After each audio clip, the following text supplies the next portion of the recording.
I'm going to talk about Lindsey Downs from Love and Life After Lockup. For those who don't know, if you want to write her, here is the address.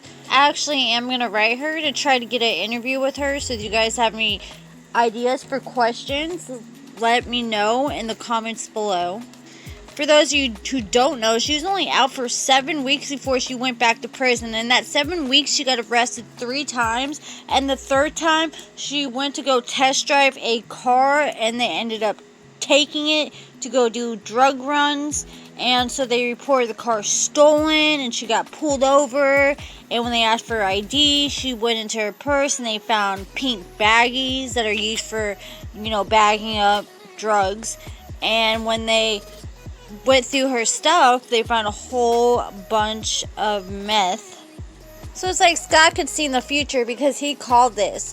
Because after she destroyed his desk, he tried kicking her out, but it's not that easy, because she's like, I'm a tenant. And according to tenant laws in most states, if somebody spends the night at your house one night, or even leaves an item at your house when they come over, they're legally considered a tenant. And the only way you can get them out is if you get an order of protection and your life has to be in danger, or you have to be scared, or to evict them, and that's usually a 30-day process at the least.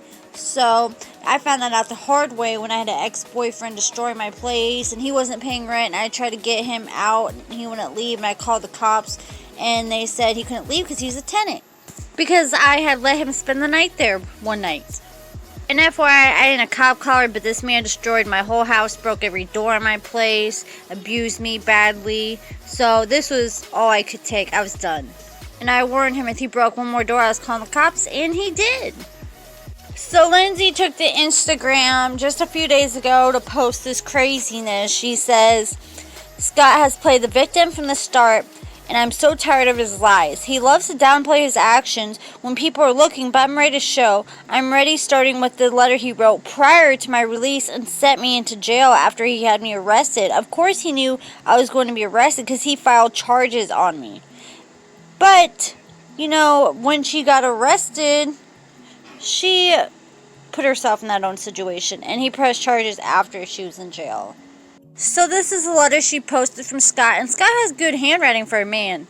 He has better handwriting than me. It says, I'm writing down my thoughts and concerns with Lindsey, not to say I told you so, but just to be able to discuss with Lindsey after the fact that I know what the future holds for her as of right now. This was written on February 8th, 2020, and she got released in May of 2020, went back to prison in July of 2020. I'll give Lindsey 30 days of driving until she gets in trouble with the car, which she wrote on the side, hasn't established whose car. Like, what does that matter? And he also said, I'll give Lindsey 90 to 120 days before she is reverted back to her drug use, mainly due to her thinking that she can keep the same network of friends but remain clean and not give in. Lindsey will become impatient and frustrated within 3 to 6 months of being out of prison, have no patience to build her life and gradually obtain the material things she wants. She will ultimately ruin our relationship by reverting back to her escorting, sugar daddy seeking, slutty ways. And continued on to say at the end, Lindsey will be back in the drug game using and selling by January 1st, 2021. And he said it didn't even make it to this point. I hope I'm wrong, but I don't think so. And then Lindsey put in Terminator at the end. I don't understand the point Lindsey's trying to prove. I'm not even sure if Scott wrote this. I am going to message him and ask him and see what he says. What are your guys' thoughts? Let me know in the comments below. And I just don't see where Lindsey's trying to prove that Scott's the bad guy. I mean, Scott called it.